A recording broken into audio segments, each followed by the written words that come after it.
자, 이번 시간에는 명제 사이의 관계를 해볼 건데, 자, 지금 하는 게 이제 수학의 가장 기본적인 틀이기 때문에 여러분들 좀 기억을 해 주시면 좋겠어요.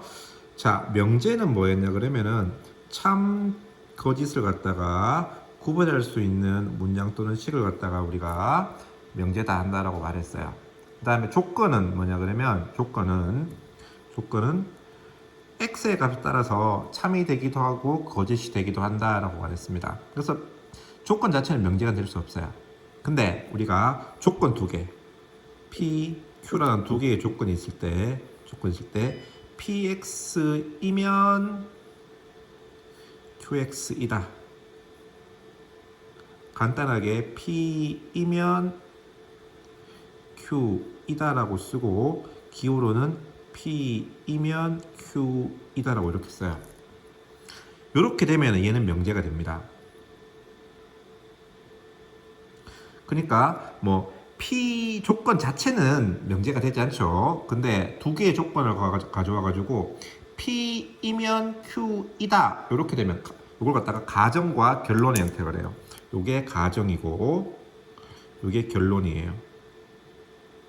그래서 가정과 결론의 형태가 되면 얘는 명제가 된다라고 말을 합니다. 명제 하면 당연하게 시험에 나올 것은 뭘 시험에 나올 거냐 그러면 명제가 되기 때문에 참 또는 거짓을 갖다가 판별할 수 있겠죠. 그렇죠?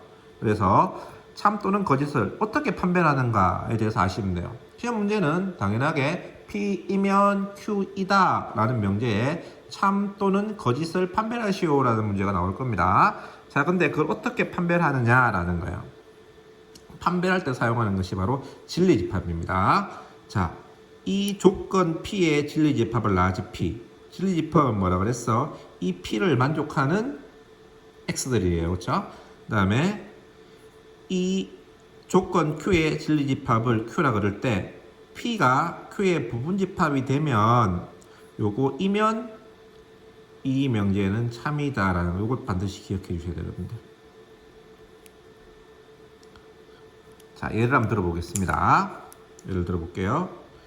x는 p라는 거, p라는 명제는 x는 2의 배수이다. q라는 놈은 x는 4의 배수이다. 돼 있어요.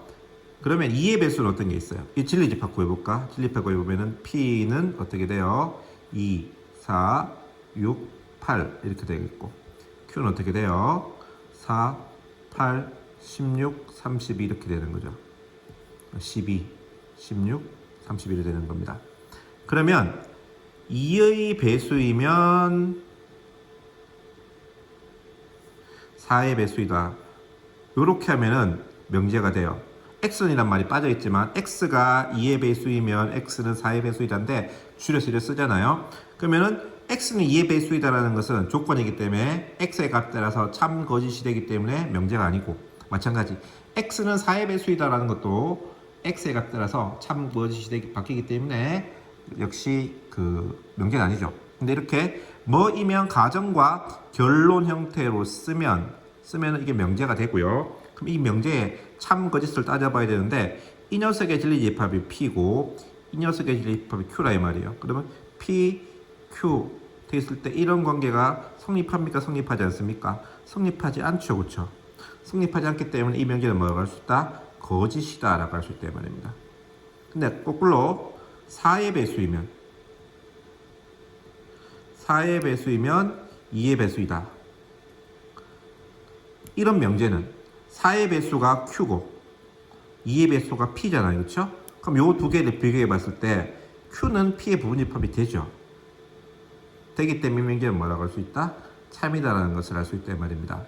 그래서 우리가 참 거짓을 판별할 때는 항상 우리가 이렇게 진리집합을 이용해서 부분집합 가정의 진리집합이 결론의 진리집합의 부분집합이라면 가정의 진리집합이 결론의 진리집합의 부분집합이라면 그 명제가 뭐다? 참이 된다. 이걸 꼭 기억해 주셔야 돼요. 그래서 명제의 참과 거짓을 밝힐 때는 요걸 이용해서 참, 거짓을 갖다가 구별한다. 이렇게 여러분들이 생각하시면 되겠습니다. 꼭 해보셔야 돼요.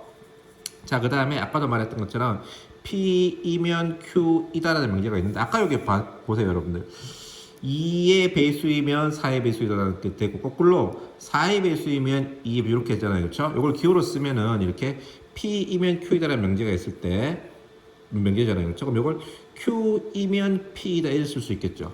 얘를 갖다가 뭐 역이라고, 역명제라고, 역. 가정과 결론을 바꾼 것을 다 역이라 그래요. 자, 근데 여기서 봐서 알겠지만 어떤 명제가 참이라 그래서 그 명제의 역이 반드시 참이란 보장은 없어요. 왜냐 그러면 P이면 Q이다가 참이란 말은 무슨 말이에요? P가 Q의 부분집합이 돼줘야 되는 거잖아요. 근데 역도 참이려고 하면 어떻게 돼줘야 돼요? 요렇게 돼줘야 되거든요. 근데 P가 Q의 부분집합이라고 그래서 Q가 P의 부분집합이 될 리가 없죠. 물론 되는 경우 있어요. 언제 되냐면 두 개가 똑같을 때.